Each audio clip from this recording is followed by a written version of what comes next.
맞습니다. 동의합니다. 그리고 지금 저희가 우려가 돼서 한 번 더 말씀을 드리지만 N계성이라는 데 저희는 다 의견을 같이 하고 있고요. 그 전 단계로서 그냥 남성, 여성이 이미 그 양성 중에서 여성은 너무 얘기가 안 돼 있으니까 굳이 얘기를 그렇게 하는 거고, 사실 저희는 양성이라고 전제하지 않아요. 그리고 세 번째 성이 인공지능이라고 생각하지 않고 N계라고 생각합니다. 그리고 그 굉장히 일치하지 않는 것들, 우리가 아까 SF에서도 상상이 됐지만, 그러니까 남성의 몸에 여성의 정신이 들어있거나 아니면 반대로 뭐 여성의 몸에 남성의 정신이 들어있거나 아니면 흐르거나, 요새 그 플루이드라는 개념이 굉장히 많은데요. 퀘스처널이라거나 이런 종류의 것까지도 다 우리는 SF 안에서 아니면 새롭게 디자인되는 인공지능이나 로봇 안에서 충분히 상상되고 실현될 수 있다고 생각을 하고 있습니다. 그래서 그냥 우려가 돼서 저희가 다시 한번 저희 입장을 확인 삼아 말씀을 드려봤습니다.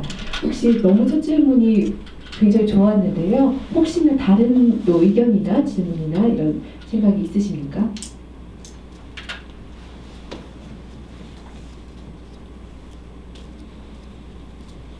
네네, 부탁드립니다.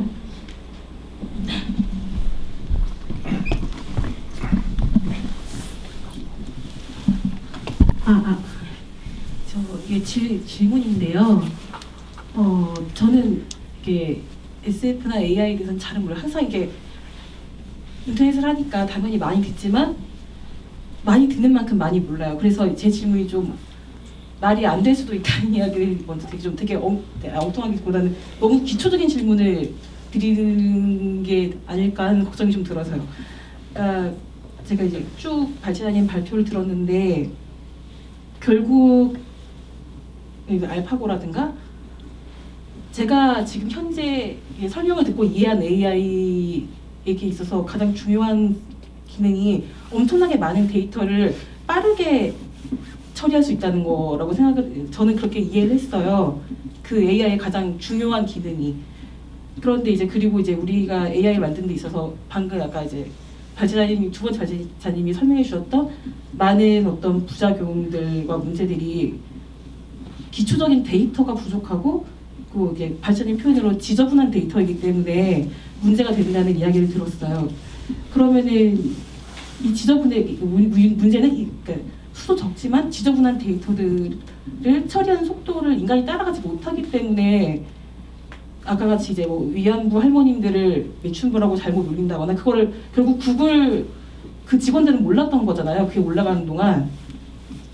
그러면 어떻게 그 지저분한 데이터들을 현재 업계에서는 어떻게 정화하려는 노력들이 있는 건지, 혹시 그 문제를 AI로 해결할 수는 없는지 하는 할 수는 없는 걸까 하는 생각이 들었는데 어떻게 되어가고 있을까요?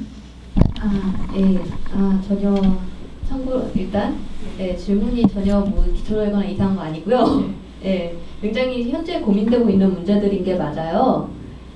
물론 그 데이터를 빠르게 처리한다라기보다는 그거를 가지고 어떤 결과를 내는 거긴 하지만 실제로 데이터 지금 인공지능 특히 딥러닝이 한참 활성화가 되게 된 이유는 컴퓨터 성능도 좋아지고 그 다음에 어쨌든 데이터도 예전보다 많아지고 해가지고 실제로 무언가를 빠르게 처리를 해가지고 많은 데이터들을 빠르게 처리를 해가지고 좋은 결과가 나오기 때문에 많이 쓰고 있는 것들은 많은데요. 그 데이터, 그 지저분한 데이터들을 관리를 하는 게 사실 굉장히 여러 가지 이슈가 많아요. 일단은 말씀하신 대로 실제로 데이터들을 그 머신러닝이라든가 알고리즘을 이용해가지고 클렌징을 하는 작업을 하고 있어요.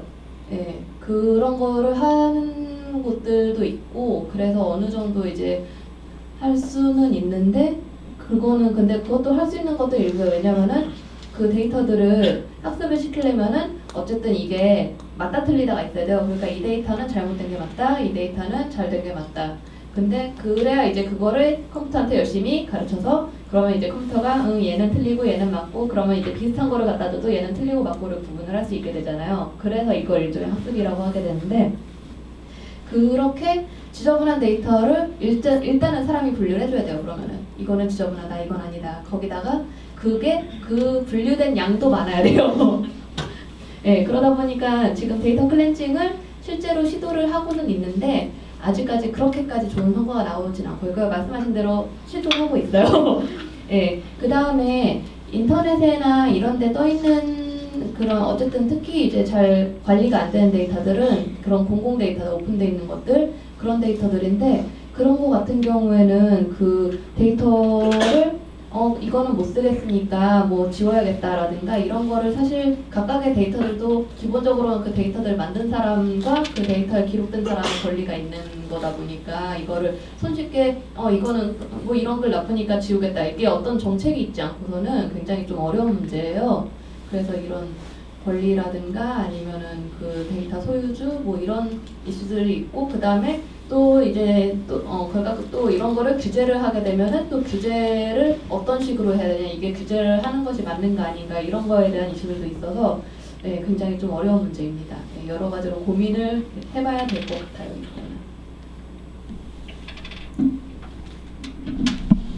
네, 그 다음으로 한 번 질문이 나오니까 이제 터지기 시작하는군요.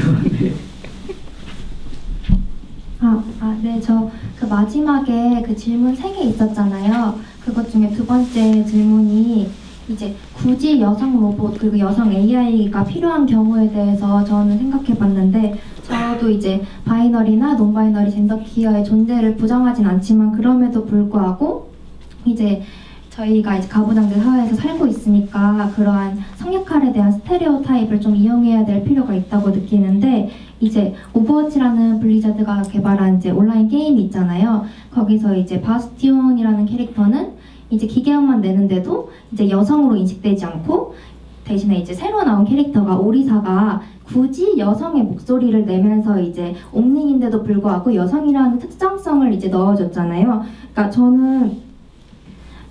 그게 굳이 원래는 AI는 사실은 인격이 없으니까 젠더를 정체화하고 하나 뭐 어떤 성별이 있진 않을 거 아니에요. 근데 그럼에도 불구하고 젠더에 대해 설명이 없으면은 모두가 그가 그냥 디폴트인 남성으로 생각하게 되니까 굳이 여성인 특징 그러니까 저도 이제 가슴이 빵빵하거나 허리가 잘록하게 들어간 조금 대상화된 여성의 신체는 좀 싫지만 이제 피메일 바디라고 부르잖아요. 아니면 이제 여성적인 목소리를 하이톤인 목소리를 여성이라고 부르는 것처럼 이제 그러니까 일단은 여성과 남성이라는 이분적인 분류가 사용되고 있으니까 그 분류 자체는 부정하지 않되 좀 사용할 필요가 있다는 생각에 이제 여성 로봇과 여성 AI가 필요하다고 생각을 해서 답변을 드렸습니다.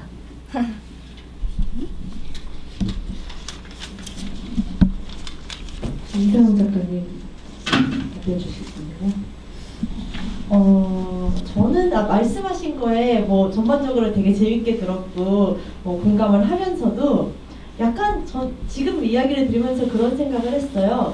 우리가 디폴트 인간을 남성이라고 너무 오랫동안 생각해 왔기 때문에 그 밋밋한 평판한 어떤 가슴과 그냥 사실은 큰 가슴을 만들어 놓으면은 너무 귀찮잖아요. 뭐하러 그런 고생을 해요. 로봇을 만들어서 왜 큰 가슴을 만들어 넣어요? 그런데도 불구하고 어떤 로봇들한테 큰 가슴을 굳이 만들어 놓는 거 아니에요? 말하자면은 얘는 여자라는 걸 강조하기 위해서 약간 좀 듣고 보니까 그렇네요. 그러면은 아예 평판한 것을 여성이라고 가정을 하고 남성 AI가 있는 로봇한테 큰 꼬추를 만들어 넣는다든가 그런 방법도 있을 것 같은데 왜 우리는 지금까지 왜 가슴을 만들어 놓고 여성이라고 했는가 약간 이런 느낌도 좀 들거든요. 저 아까 말씀하신 발키리 같은 거는 되게 좋은 사례라고 생각을 해요. 왜냐면은 아까 제가 발표하면서도 이야기를 했듯이 어시스턴트 AI만 여성이라고 지금까지 인지되어 왔고 사실 저는 오리사라는 캐릭터가 어떤 캐릭터인지는 잘 모르는데 아마 지금 말씀하신 걸 보니까 이제 기계임에도 불구하고 막 되게 힐러를 한다든가 이런 캐릭터는 아닌가 봐요. 그리고 그리고 이제 말하자면 전투형이고 같이 싸우는 그런 캐릭터인데 그런 캐릭터가 여성이 된다는 것. 그러면은 우리가 앞으로 고성능 말하자면은 고성능의 정보 처리를 하고 뭐 알파고처럼 무언가 경쟁을 하고 이런 로봇에 굳이 여성의 이름을 실험적으로 붙여보는 거는 상당히 의미가 있을 수도 있을 것 같아요. 그런데 그것이 가질 수 있는 의미는 제한적일 거라는 생각이 들어요. 그러니까 결론적으로는 그런 실험들이 계속해서 반복되는 것이 얼마나 유의미한 장기적 방책으로 가질 수 있을 것인가는 또 약간 잘 모르겠어요. 그럼 결론적으로는 우리가 인공지능을 대할 때 어떤 형태의 인공지능을 어떤 모습에 안에 넣을 것인가, 이 문제가 남는 건데, 사실 말씀하신 거 보면은 지금 저는 생각하면서 그러면은 나는 고양이를 정말 좋아하는데 이렇게 되게 고성능 인공지능이 고양이 같이 생기면은 뭐 어떨까? 약간 이런 생각도 같이 들고 그렇거든요.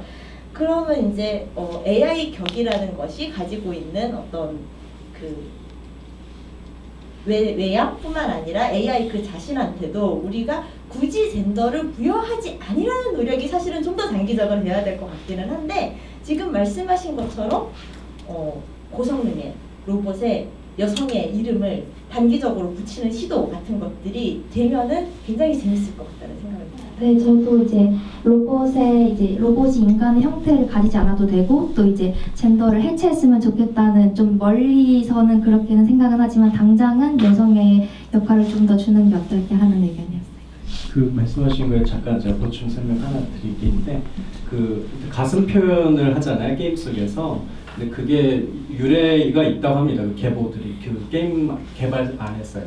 그러니까 초기의 게임에서는 아주 한정된 인간 표현하니까, 그 초창기에 예를 들어 라라 크로프트 같은 경우 사실은 그렇게 뭐 여성스럽게 보이지 않습니다. 그냥 뭐 폴리곤 인간이네 이렇게 보이는데, 그걸 점점 더 이제 우리가 생각하는 뭐 이런 전형화된 어떤 그 여성으로 이제 표현하면서 과시를 하는 방식으로 그 가슴 표현을 했다고 하죠. 사실 과시를 하려면 여러 가지 할 수 있잖아요. 뭐 머리 표현도 가능하고 물 표현도 가능한데, 여러 가지 표현들도 같이 이제 경쟁을 하지만, 이번엔 어떤 개발사가 가슴 표현을 그렇게 잘했어. 아주 자연스러워. 이런 식으로, 그러니까 여기에는 여성의 대상화 플러스 이 기술의 어떤 그 과시의 어떤 문화, 그러니까 그 과시적 문화를 또 한편으로 뭐 아까 남성 호르몬적이라고 말할 수도 있겠지만, 어떤 그런 문제가 결합되어 있는 문제라고 합니다. 그러니까 그런 기술적인 문화의 어떤 변화도 필요하다는 거죠. 이 과시하는 것에서부터 또 등장하는 것이기도 한다. 그래서 최근에는 아마 코난이라는 온라인 게임에서는 뭐 여성이든 남성이든 그 성기 표현을 다 할 수 있게끔 그렇게 또 바뀌었다고 하죠. 그러니까 조금씩은 또 바뀌기도 한다고 합니다. 이런 얘기를 하니까 이 담론이 영향을 끼쳐서 기술 안에 또 들어간다는 거죠. 좋은 문제 제기를 해주셔서 되게 좀 재밌게 살짝 스파크가 났는데요. 여태까지 평화롭다가. 네. 시리의 젠더를 궁금해하는 사람들이 우리 말고도 굉장히 많아서, 어떤 기자가 수십 번 걔한테 물어봐가지고 답변을 다 모아서 기사를 썼어요. 그래, 해외에 기사를 쓴 게 나왔는데, 나는 니들이 듣기에는 여자 목소리지만 니들이 상상하는 그런 여자가 아니야. 나는 성별이 없어 라고 대답을 걔가 했어요. 네, 그걸 기사 찾아보시면 시리 젠더 치시면 굉장히 재밌는 것들이 많이 나옵니다. 그러니까 애초에 걔가 젠더를 가질 이유가 없는 거죠. 사실 우리는 아까 이세영 작가님이 말씀하셨지만 그 의인화를 하다 보니까 가장 친숙한 표현으로 양성을 그중에서 좀 더 서비스직에 상상이 많이 되어 왔던, 밀어 넣어져 왔던 여성으로 상상을 많이 했지만, 그쪽으로 만들어졌지만, 사실은 그리고 외국에서는 성별을 남성, 여성 지정할 수 있는데, 굳이 또 좀 더 문화가 좀 다른 우리나라에서는 굳이 여성으로 디폴트를 시킨, 그렇게 되어 있지만, 사실은 걔는 젠더를 가질 이유가 딱히 없고 굳이 뭐 가질 필요가 없는 애였어요. 로봇도 마찬가지고요. 로봇도 굳이 뭐 젠더를 가져야만 하는 존재는 아니에요. 섹스 로봇이 아닌 한. 네. 그리고 사실은 저는 되게 전복적으로 많이 상상을 하자면, 섹스 로봇이라고 해도 걔가 언제는 남자였다가 언제는 여자였다가 언제는 또 딴 거였다가 충분히 그렇게 바뀔 수 있다고도 생각을 하거든요. 그 우리에게 좀 더 많은 자유와 상상력이 허락이 된다면. 네. 그래서 그냥 지금 그런 단계가 필요하다는 말씀은 맞지만, 그 아이가 꼭 그렇게 외적으로 그렇게 발휘를 강조하는 방식이어야 하는가? 또 의문을 가져볼 수 있겠어요. 네. 혹시 지금 거의 저희가 9시 3분 전인데요. 네. 굉장히 재미나게 이야기를 듣다 보니까 시간이 많이 지났는데, 이 얘기를 안 하면 집에 가서 내가 너무 변기 잡고 올 것 같다 하시는 분. 네. 꼭 한 말씀 하고 싶으신 분들 이야기를 좀 나눠주시겠어요? 아니면 기대했는데 이거밖에 안 돼, 실망이야, 뭐 이런 것도 괜찮고요. 네네, 부탁드립니다.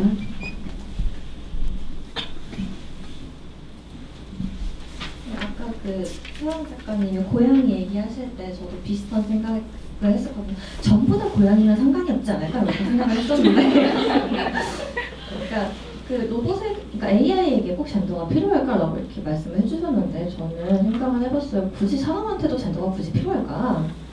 그래서 그러니까 예를 들면 시리한테 얘기를 할 때는 시리야 날씨 어때라고 묻잖아요. 근데 사실 실제로 사람끼리 말할 때 그렇게 얘기하지 않듯이 그러니까 기계가 사람한테도 영향을 분명히 준다고 생각을 하거든요. 그래서 만약에 우리가 젠더가 없는 그런 AI들을 많이 만들고 그것을 계속 쓰고 한다면 아마 먼 미래에는 사람이 젠더가 없어지는 날이 올 수도 있지 않을까라는 생각을 잠깐 해봤어요. 그러니까 예를 들면 어떤 소설에서는 뭐 다 의체를 써서 젠더가 없어졌다거나 성차별이 없어졌다거나 그런 게 있는데 과연 그런 게 가능할지라는 의문이 좀 들어서 얘기를 드려봤습니다. 네. 근데 이거는 사실 AI에 대한 건 아니기는 한데 지금 질문 자체가 AI에 대한 건 아니기는 했는데 사실 저도 되게 많이 그런 상상을 해요. 이를테면 인공자궁이라던가 인간이 남성의 성과 여성의 성을 암컷과 수컷으로 나뉘는 이유는 굳이 말하자면 번식을 하기 위해서인데 번식을 신체 밖에서 할 수 있으면은 사실 인간에게도 젠더가 필요가 없을 수도 있겠죠. 근데 그런 차원에서 이야기를 할 때 AI에게 젠더가 있는 게 더 애매하게 느껴지죠. AI는 정말로 번식을 할 필요가 없으니까요. 그런 생각들을 하게 되는데 우리가 사실 AI에게 계속해서 젠더를 부여하는 이유는 의인화를 하기 때문이고 동시에 문화적인 이유 때문이잖아요.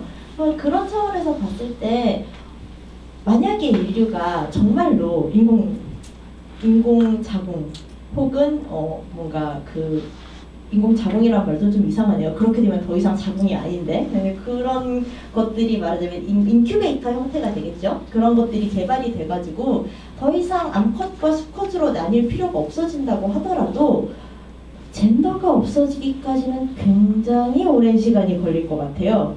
그리고 그것이 실제로 가능한지 어떤지 저는 잘 모르겠어요. 솔직히 안 없어질 것 같기는 해요. 왜냐면은 인체가 있잖아요. 우리가 뭐 거기까지 되게 이야기가 많잖아요. 의체 안으로 들어간다고 하면은 그것을 나라고 할 수 있는가 이런 종류까지 굉장히 이야기가 많은데 그런데 그런 차원에서 봤을 때 우리에게 격이라는 존재가 남아있을 수 있다면은 저는 방금 말씀하신 종류의 미래는 아마 오지 않을 확률이 높을 것 같기는 해요. 근데 그와 별개로 우리가 남성적 특질이라고 이야기되는 문화와 여성적 특질이라고 이야기되는 문화를 발전시켜 온 것은 사실 지금 사회에 와서는 굳이 그렇게 발전시킬 필요가 없는 우리가 어쩌면 인공지능과 같은 형태로라도 얼마든지 삶이 가능한 그런 세계를 살고 있고 그리고 앞으로 점점 더 그런 세계에 가까워질 거라고 보기 때문에 그런 종류의 특질들은 여러 가지로 섞이거나 부정되거나 적어도 우리의 신체가 아닌 문화적인 것들은 가능하지 않을까. 그래서 AI의 목소리가 남성이든 여성이든 상관없는 그리고 여성적 특질을 가진 외향을 가지거나 남성적 특질을 가진 외향을 가지지 않아도 사회적으로 불편한 존재가 아닐 수 있는 그 정도 사회까지는 올 수 있지 않을까 생각을 해요.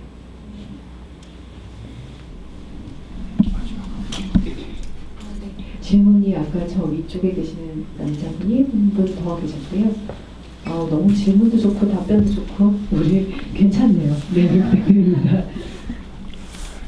네, 저기 AI에 대해서 간단하게 질문을 하고 있습니다. 그러니까 방금 아까 프레젠테이션 해주셨던 걸 보면은 AI라고 하는 지금 딥러닝까지 와 있다는 것들은 인간들이 만들어 놓은 규칙에 의해서 그리고 어떤 인간들이 부여한 혹은 스스로가 수집한 자료에 의해서만 무언가를 판단한다고 하는데 그 아주 기초적인 지식을 만들어주는 건 기본적으로 인간이잖아요. 그러니까 제가 질문 아주 간단합니다. 알파고는 규칙, 처음에 만들어진 바둑의 규칙을 바탕으로 해서 스스로 실력을 키워나갔는데 그 알파고가 그 규칙을 깨고 그 바둑이 아닌 그러니까 바둑판 위에서 할 수 있는 알까기 같은 걸 할 수 있는 때가 올까요? 온다면 얼마나 걸릴 거라고 생각하시나요?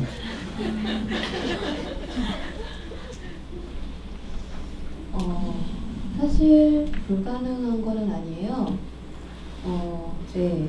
그러니까 지금 같은 경우에 이제 그 어떤 알고리즘으로 돼 있고 이제 이렇게 지켜야 된다라는 게 있는데 사실 그 룰만 안 주면 돼요. 그 원래 알파고가 그 딥마인드라는 회사에서 만들고 그거를 구글에 인수했죠. 그 딥마인드에서 처음에 한 건 벽돌깨기였어요.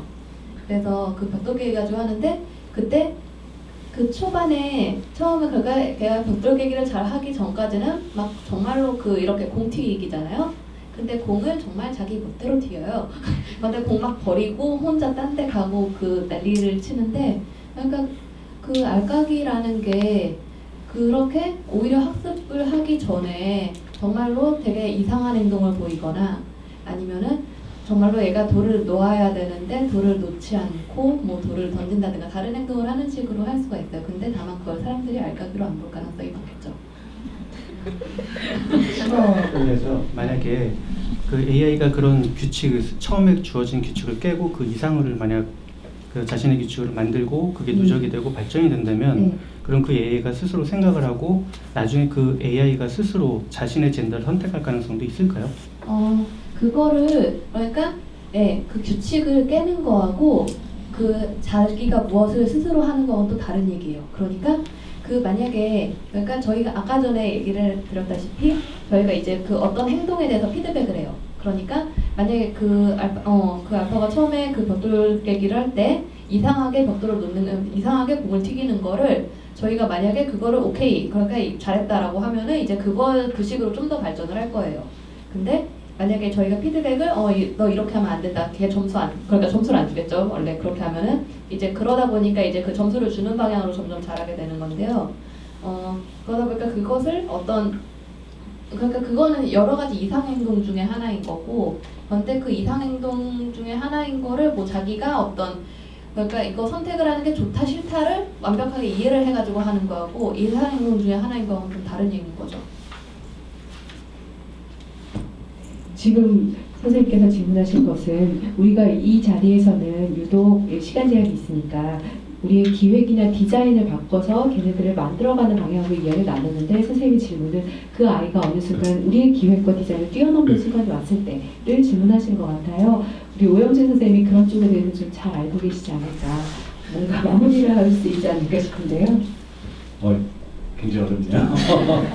아무튼 그 자기 규칙 위반할 수 있는 가능성을 말씀하시는 건데 사실 저희가 오늘 얘기했던 건 좀 취미가 다 다른 것 같아요. 선생님 말씀하신 거는 굳이 말하면 인공지능에 아직은 해당하는 그런 부분 같고 또 SF에서는 또 그런 차원 아예 넘어서는 이제 정말 자기 의식을 가진 존재로서 강인공지능 혹은 그 이상의 슈퍼 인공지능인데 그 중간에 그런 기계가 등장하겠죠. 근데 인간이 그걸 이제 오류라고 이제 판명하고 뭐 폐기하거나 뭐 아무튼 억압하는 순간에 이제 사라질 것 같은데 아무튼 그 오류라고 하는 것의 개념이 역시 인간의 개념이잖아요. 그래서 그 앞으로의 우리들의 기계에 대한 관점이 단순히 인간이 오퍼레이터하고 그 어떤 정해진 어떤 값을 내는 그런 게 아니라 오류이지만 이것이 이제 스스로의 어떤 하나의 어떤 규칙을 만들어내는 어떤 모습이 포착된다면은 그것이 이제 시작이 될 것 같습니다. 실제로 말하자면, 그러니까 그래서 기계의 오류라는 개념 이거를 가지고 저희가 뭔가 이야기를 해봐도 되지 않을까 라는 그런 생각이 갑자기 떠올랐어요. 아무튼 뭐 그거는 아직까지는 모르겠죠. 네. 이렇게 시즌2를 남기면서 이제 정말 끝인 것 같습니다. 더 이상의 질문, 더 이상의 이야기가 또 혹시 있으신가요? 그러면 이건 해시태그를 붙인 피드백으로 열렬히 성원 보내주시길 기대하면서 다음 시간에 저쪽에 다음 시간 진행하실 분도 다음 시간에 토론을 발표를 하실 분도 나와 계세요. 뇌과학자 송민영 선생님인데 잠깐 일어나 주실까요? 온 김에 이제 다 소개해 봐. 여기 계시는 분들 모두 그대로 오실 거라 믿고 있습니다. 다음 시간에는 또 오늘 이야기를 바탕으로 또 더 다른 재미있는 이야기, 차별이라는 게 원천적으로 어떻게 해서 생겨나고 우리가 어떻게 그것을 막을 수 있는 것인가를 이야기를 나눠보게 될 것 같습니다. 여러분 이 추운 날씨에 페달러도 버리고 저희에게 와주셔서 너무나 감사합니다. 정말 고생 많으셨습니다. 감사합니다.